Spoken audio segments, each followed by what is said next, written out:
summer of 2022, I cycled to Edinburgh Airport, put my bike on a plane, and headed to the Faroe Islands. My first flight had already been cancelled due to bad weather, and my second one was delayed over 7 hours for the same reason. As we got closer to the islands, it seemed like there was still some pretty hairy weather around, but we eventually landed to the applause of the passengers.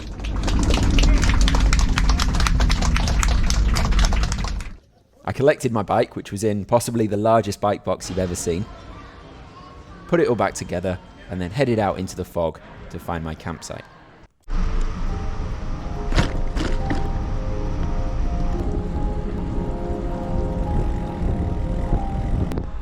I've just landed and made it out of the airport, and I'm going to the place that I'm staying, and I'm so happy to be here after all of these delays.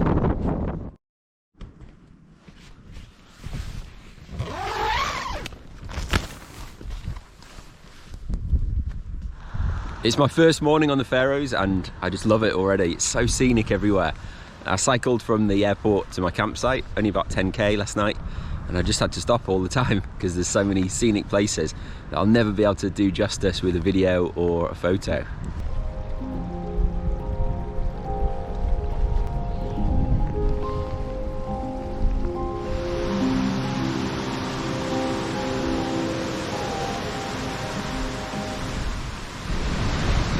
The weather suddenly changed and got quite wild, but I might regret saying this, but as long as you're well prepared for it with waterproofs, then it's not too bad.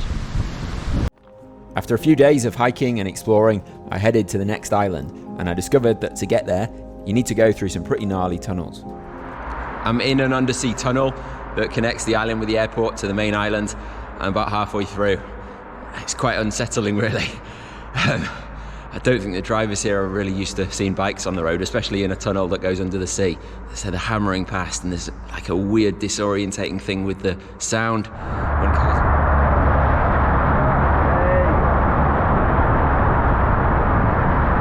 When cars are coming towards you, it sounds like they're coming from behind you. And then there's like this weird lighting, so you've really got to concentrate. Got 1,500 meters left to go. Now there's a really big incline because these fjords are really deep. So they go down, along, and then up. So just got to power it out, but it's not that pleasant really. I'm almost at my next campsite and it's pretty scenic.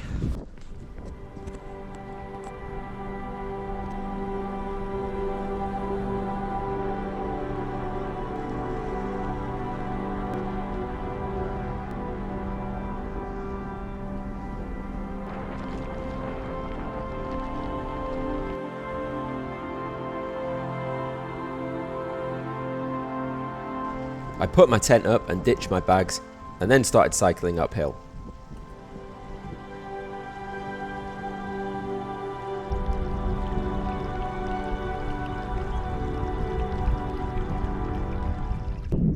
I've ridden up to the highest road on Faroe Islands, and from here I've locked my bike up and I'm going to climb up there and try and get a 360-degree view of the whole archipelago.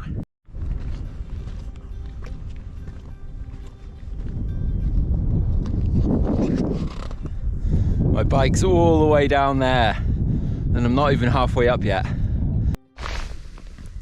I'm at the highest point of the Faroe Islands, which is an archipelago in between Scotland and Iceland. And as you can see, it's made up of these lush green islands covered in waterfalls. On the way up here, it was very steep and it was completely covered in cloud. So it was really disorientating actually. You didn't quite know which way was up. So I was scrambling up with my hands on my feet and nearly went down when I was halfway up. And when I got to the top, it was completely covered in cloud. And now it's just magically totally cleared all the way around. You can see the whole archipelago. It's just incredible, stunning. On my first day, to be totally honest, I was a little bit underwhelmed. I sort of thought it's just like Yorkshire, but just a bit grander and a bit windier and a bit wetter. But now that I've seen a bit more, I'm whelmed. I'm very much whelmed. It's incredible here.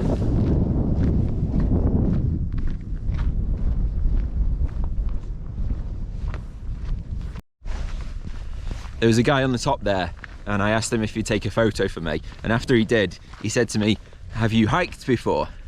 And I was like, "Whatever." And he said that was his first ever hike. I don't think you could ever top that, having that experience on your first hike. Today I'm riding to a village called Tornevig, and it's just around that corner. It's probably only about a mile away as the crow flies, but because of this fjord, this is actually the Atlantic Ocean, I've actually got to cycle all the way down there for 10 miles, and then I've got to go over the bridge over the Atlantic, then got to cycle all the way down there for another 10 miles, and it's just around that corner. And then when I'm done, I've got to do 10 miles down there and then 10 miles back again. But you can't really begrudge it when it's scenery like this. It's just incredible. I could ride in this all day long.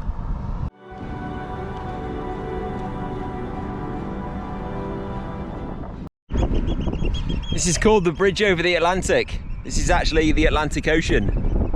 These two islands are completely separate. There's quite a bit of speed on it. If you try to paddle even this short section, you'd get quickly washed down.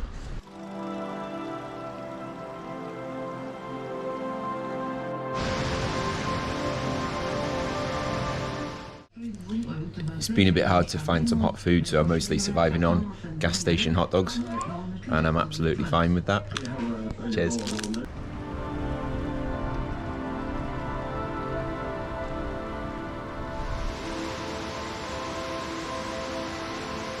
Something I've noticed here is when you say thanks to someone, tack, they just say ja, instead of saying like you're welcome.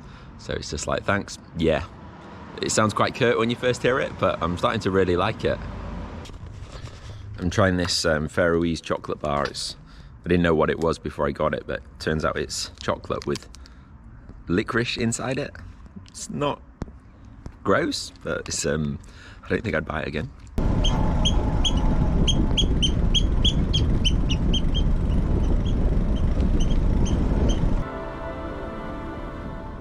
I eventually made it to Tornevig, and apologies to any Faroese who are listening for my pronunciation.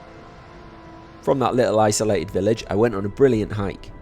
The paths in Faroes tend to be pretty overgrown and easy to lose, so I just followed a sheep path and tried to walk from cairn to cairn. I'm here in the summertime, June 2022, and I'm spending about a week and a half hiking and biking around these islands. If you like the great outdoors and nature, this place is perfect for you. Everywhere you look, it's basically a painting.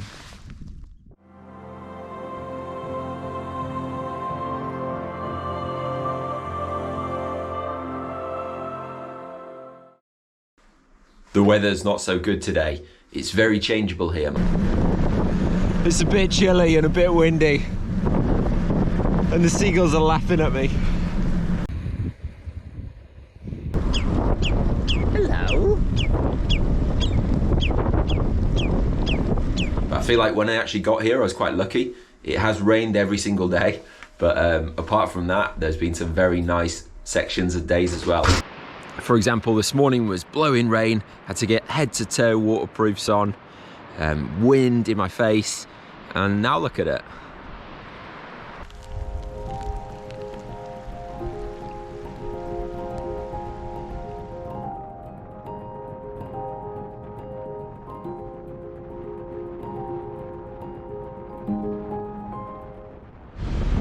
You can look around traditional villages with turf roofs like this, and even the public toilets look like this.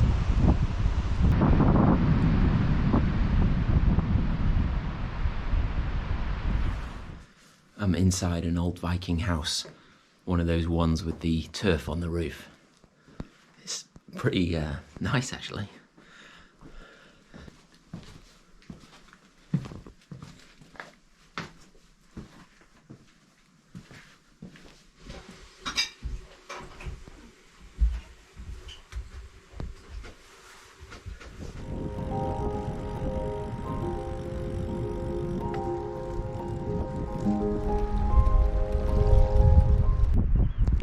I was wondering why they're cutting all this turf, because it's not exactly like there's many golf courses around here.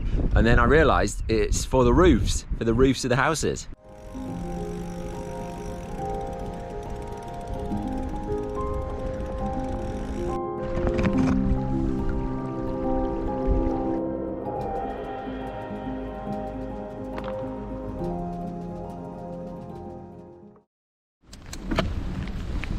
Not been the best morning so far. Lots of hills, lots of rain, lots of wind. One thing I thought was pretty cool is, even though you've got a really small place, there's maybe 300 houses here, they've still got a really good football pitch. They've got all-weather pitch, floodlights, spectator stand. It's great.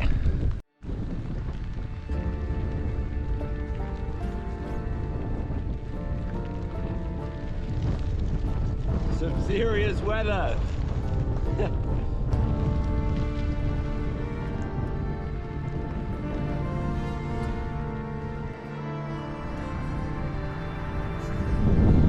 What a lovely holiday! In the summertime when the weather is wet.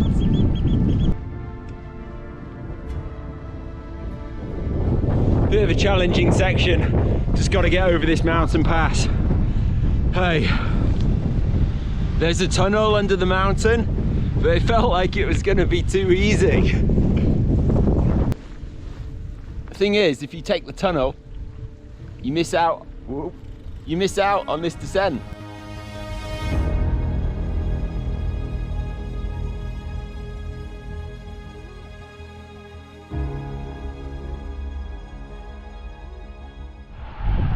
The weather has turned quite bad now. It's very windy, wet, cold. I'm on my longest ride of the trip, about 65 kilometers, but I'm about halfway through and I've got a hotel this evening, so it's not too bad. Fucking great.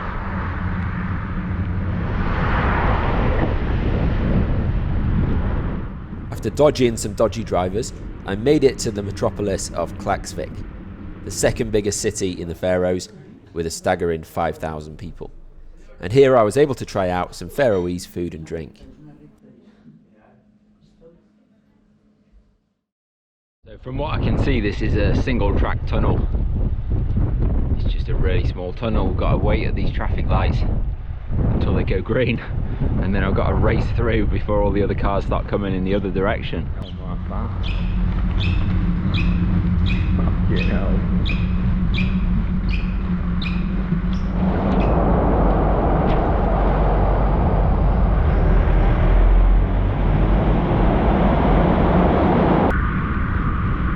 This is a bit of a weird experience. I feel like I'm in some kind of theme park. It's even got that weird, watery, smoky smell, like a Disney theme park.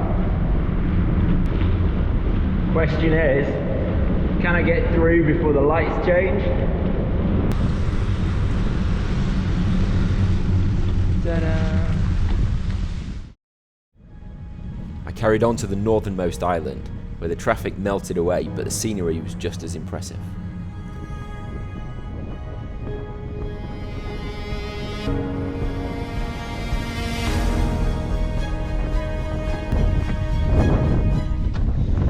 Some of these hiking paths are pretty wild.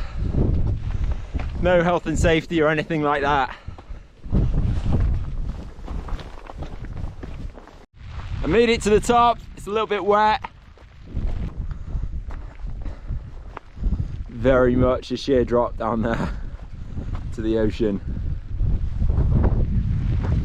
Ooh, I don't like these winds.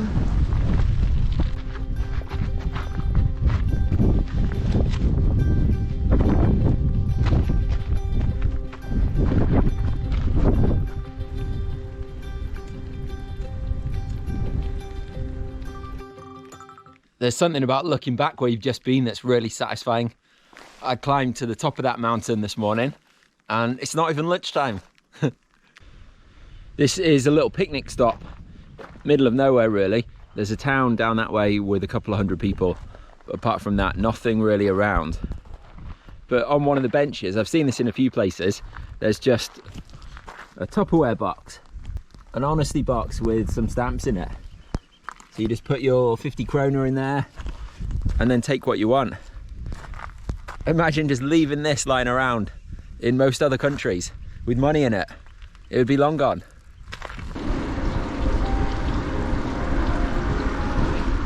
If there's anything that can sum up the Faroe Islands for me, it's this shot. Going into a tunnel in the pouring rain with a lot of fog.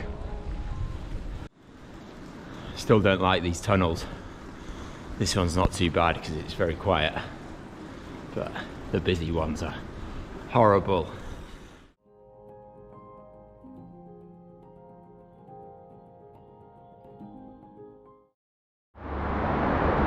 This is the world's only undersea roundabout. So I've got to go another 11 kilometers in that direction to get to Torshavn underground. So I'm in the police station, waiting to pay my fine. Don't know how much it's gonna be. So it turns out it's illegal to cycle in that tunnel. I got picked up by the police, got taken to the police station, given a 500 krona fine. They were very nice about it. They just said it's not allowed because it's dangerous. Funny thing is, that's the safest tunnel I've been in because it had a big wide path that I could cycle on. But the rules are the rules, and I've broken them in a foreign country, so happy to pay it. There was a massive sign that said no bicycles, and I'm just an idiot and I missed the sign, so yeah, it's fair enough. I'm in the capital, Torshavn, just having a wander around. It's very small, about 20,000 people. And one thing that I didn't realise I was missing, trees. There aren't really any trees anywhere else on the island, but there's quite a few around this city.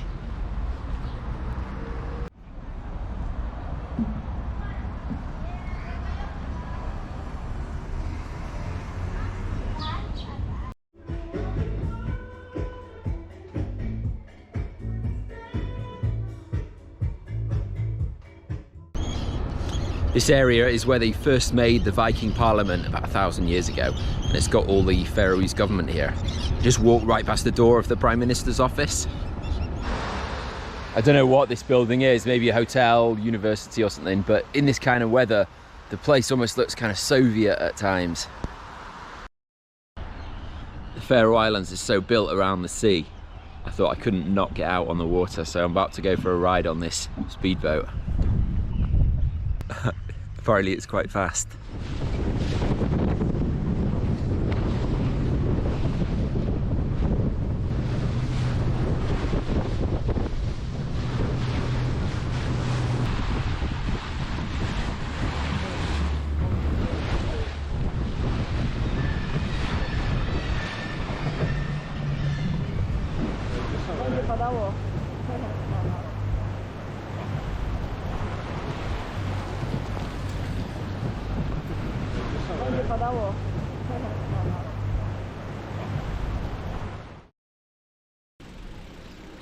The weather this morning is just absolute dog shit. Just gotta laugh about it, I suppose.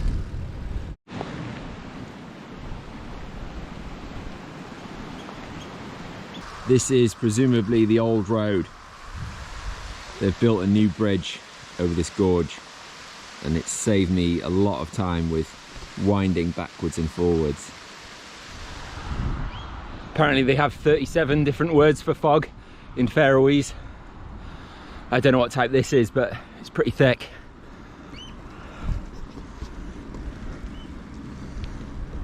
This is called Nix, or the Nix. It's a magical horse that lives in the bottom of the lake, and if it comes to the shore and you stroke it, then you permanently get attached to its tail, and then it runs off into the depths and drowns you. It's sort of similar to Scottish and English legends of kelpies and things like that. I'm starting to get a wee bit demoralised. There's just nothing up here, no shelter or anything, and the fog is so thick. I'm soaked. It's not even raining, it's just from the fog. I think there's a petrol station in about 10 kilometres, so I just got to power through for that, and then get a hot dog, get warmed up a bit. These gas stations have been an absolute godsend. You can get inside and there's a little area you can sit down and have some food. They have hot dogs and warm food, and some of them have Wi-Fi, so thank you, UFO.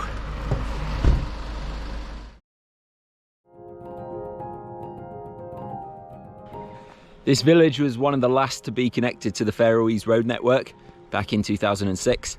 And before that, they had a track over the mountains, and the postman or the post officer would bring the letters twice a week over the top of the mountains. It does make you wonder a little bit about the economics of building a big tunnel when there's like 50 houses, but I'm sure it's improved the lives of these villagers a lot. So I guess there's maybe more to it than just the economics. This is one of the most famous sites. The waterfall comes directly off the mountain into the sea.